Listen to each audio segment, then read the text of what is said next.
Welcome बच्चों। आज हम अपनी इकाई 4 भारत की विदेश नीति के अध्ययन को आगे बढ़ा रहे हैं। हमने पहले विदेश नीति के तत्व पढ़े थे, परंतु आज हम गुटनिरपेक्षता के बारे में अध्ययन करेंगे।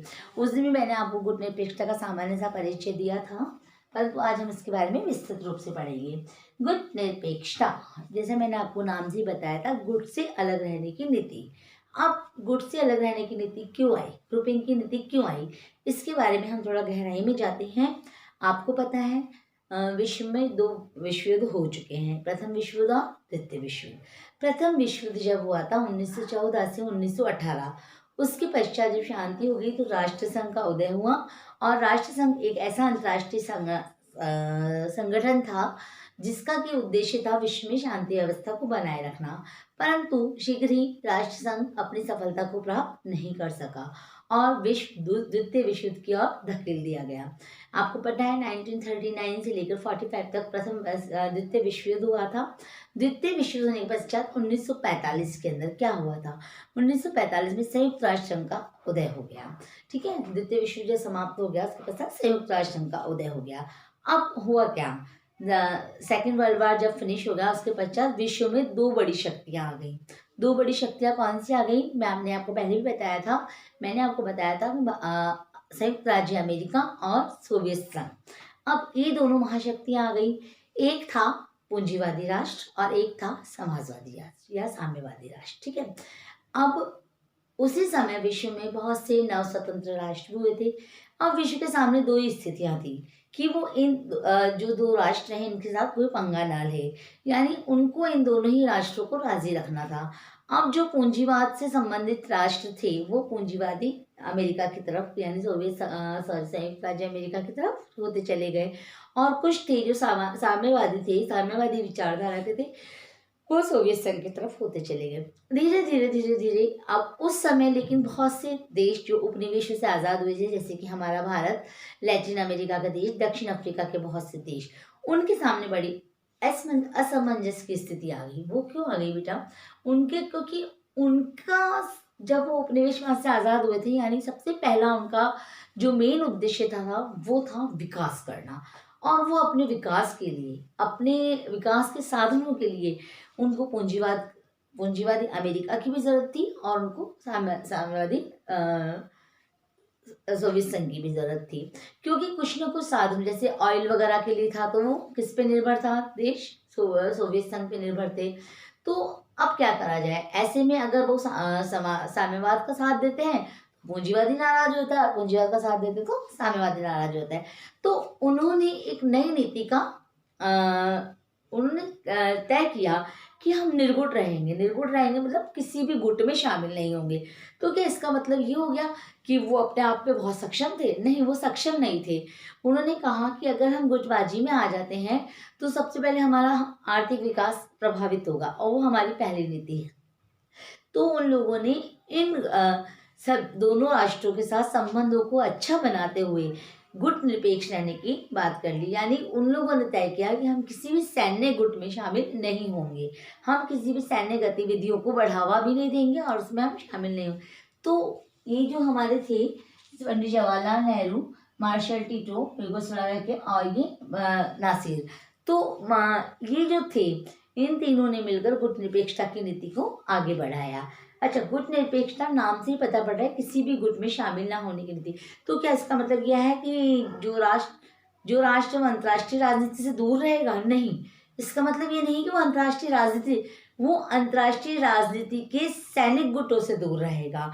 वो सैन्य बल को सैन्य शक्ति को बढ़ावा नहीं देगा, किसी भी सैन्य शक्ति का बढ़ावा नहीं देगा, और स्वहित को साधते हुए अपने कार्य को करेगा। ठीक है, तो आपको समझ में आ रहा है ना गुटनिरपेक्षता का जो मैं भूमिका बना रही हूँ वो क्या है। फिर 1955 में बैंडोंग सम्मेलन से ये अस्तित्व में आया और 1983 में भारत ने इसकी मेजबानी की।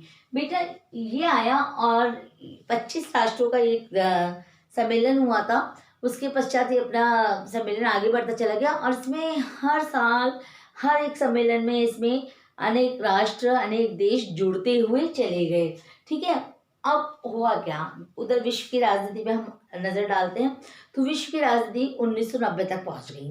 अब 1990 में एक विशेष घटना हुई। उस समय क्या हुआ कि सोवियत संघ जो था, जो साम्यवादी राष्ट्र था, वार्सा पैक्ट, जो पूंजीवाद था, देखो मैं आपको यहाँ बताती हूँ।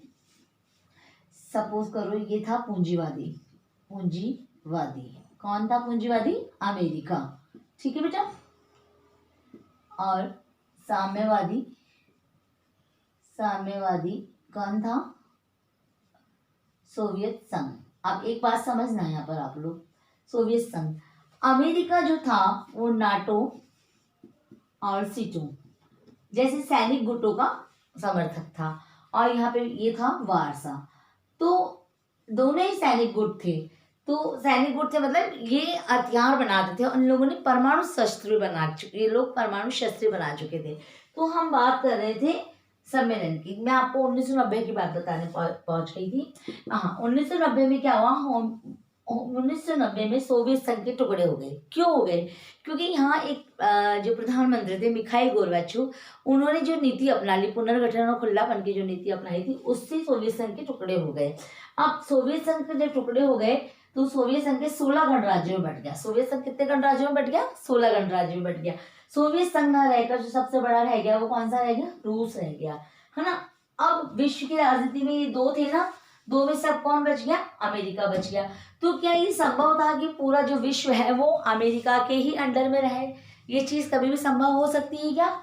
ये चीज संभव नहीं थी। तो 1990 के आसपास जब 17वां गुट निरपेक्ष सम्मेलन हुआ तो उसमें ये बात रखी गई कि जब गुट निरपेक्ष आंदोलन का जो उदय हुआ था वो सोवियत संघ और अमेरिका के संयुक्त राज्य अमेरिका के विरोध में हुआ था। और जब सोवियत संघ नहीं बचा तो क्या गुट निरपेक्ष की प्रासंगिकता है? ये सवाल हमारे गुट निरपेक्ष सम्मेलन के 17वें गुट निरपेक्ष सम्मेलन में रखा गया था। तो ये क्या प्रासंगिकता है, प्रासंगिकता नहीं है, ये हम आगे अध्ययन करेंगे। लेकिन मैं आपको ये बेस बता रही हूँ इसका, ठीक है। इसका जो स्टार्टिंग था वो लेवल बताया मैंने आपको। अब आ गया गुट निरपेक्षता का अर्थ। अब आप बताइए गुट निरपेक्षता का क्या अर्थ निकलता है? अब आप कहोगे मैडम बार मैं तो वो बता रहे हो, आप गुटों से नहीं बेटा, इसका सार्थक अर्थ निकालो। इसका अर्थ है गुट निरपेक्षता का नाम से ही पता चल रहा है कि गुटों से निरपेक्ष रहने की नीति है। जब विश्व में द्वितीय विश्व युद्ध के पश्चात दो महाशक्तियों का उदय हुआ तो छोटी नव राष्ट्रों के लिए ये एक समस्या हो गई कि वो किस गुट का साथ दें। उस समय उन्होंने अपने आप को निर्गुट रखने का डिसीजन लिया और उन्होंने किसी भी सैन्य गुट में शामिल होने की बात नहीं कही। भारत ने ये शुरू से ही स्पष्ट कर दिया था कि अगर कहीं पर सैन्य गतिविधियां हो रही हैं या कुछ ऐसा कार्य हो रहा है जो नहीं होना चाहिए तो भारत उसमें तटस्थ नहीं रहेगा।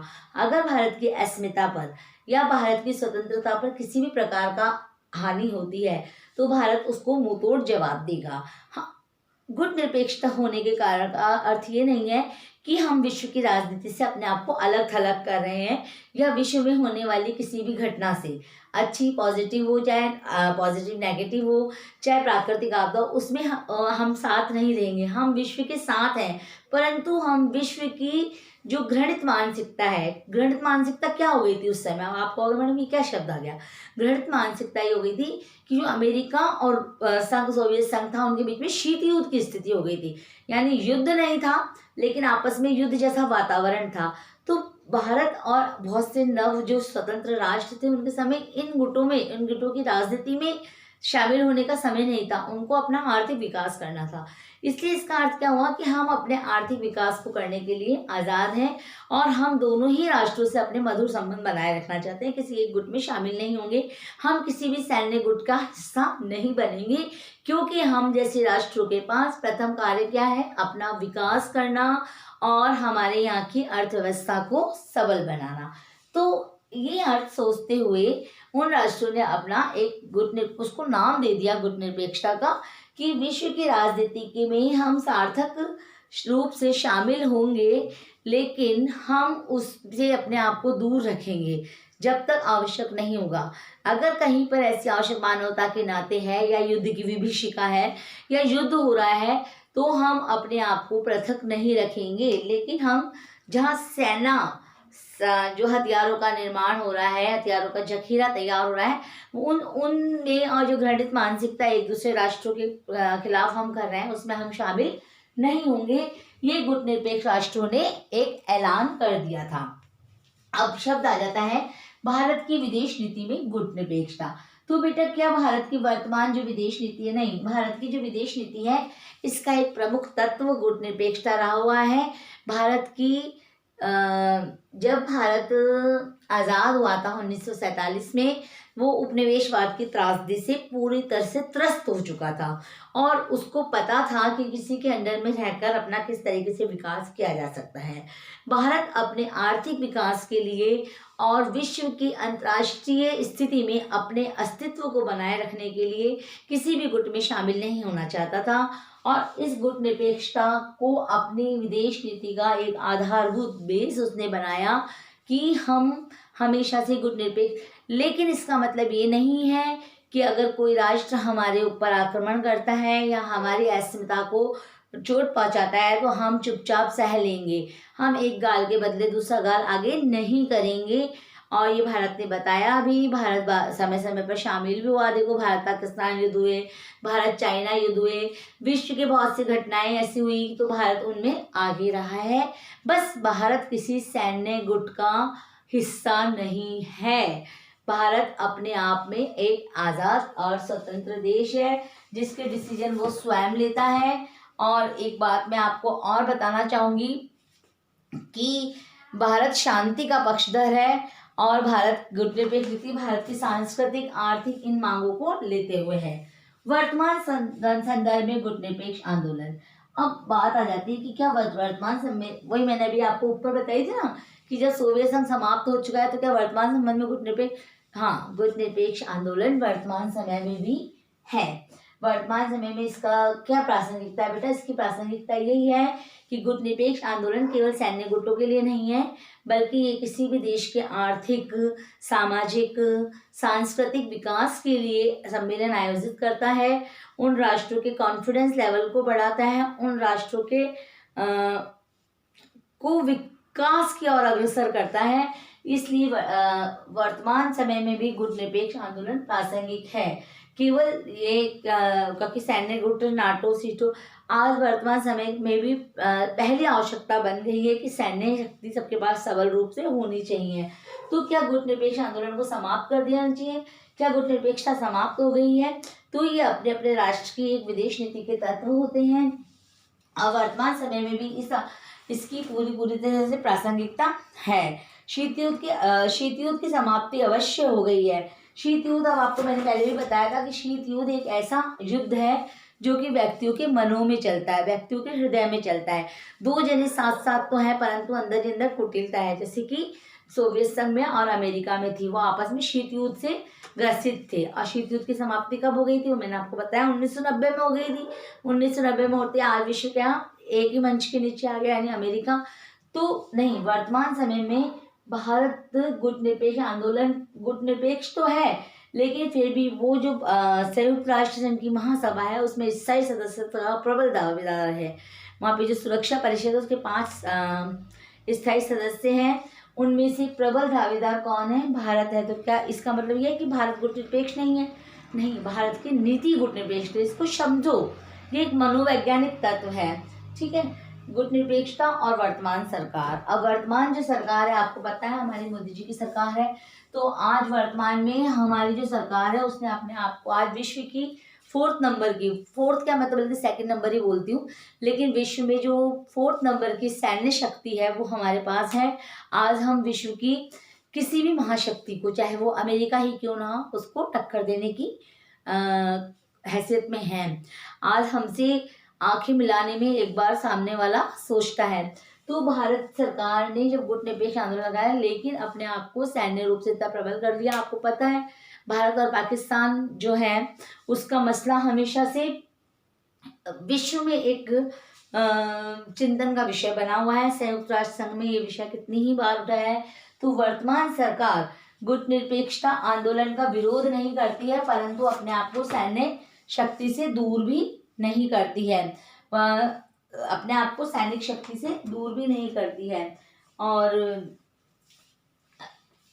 ऐसा आलोचना हो जाती है ऐसे कि यह जो वर्तमान सरकार है उसने जो प्राचीन जो हमारी गुटनिरपेक्ष आंदोलन और इस टाइप के तत्व है उनकी अवहेलना करी है, परंतु ये सत्य नहीं है।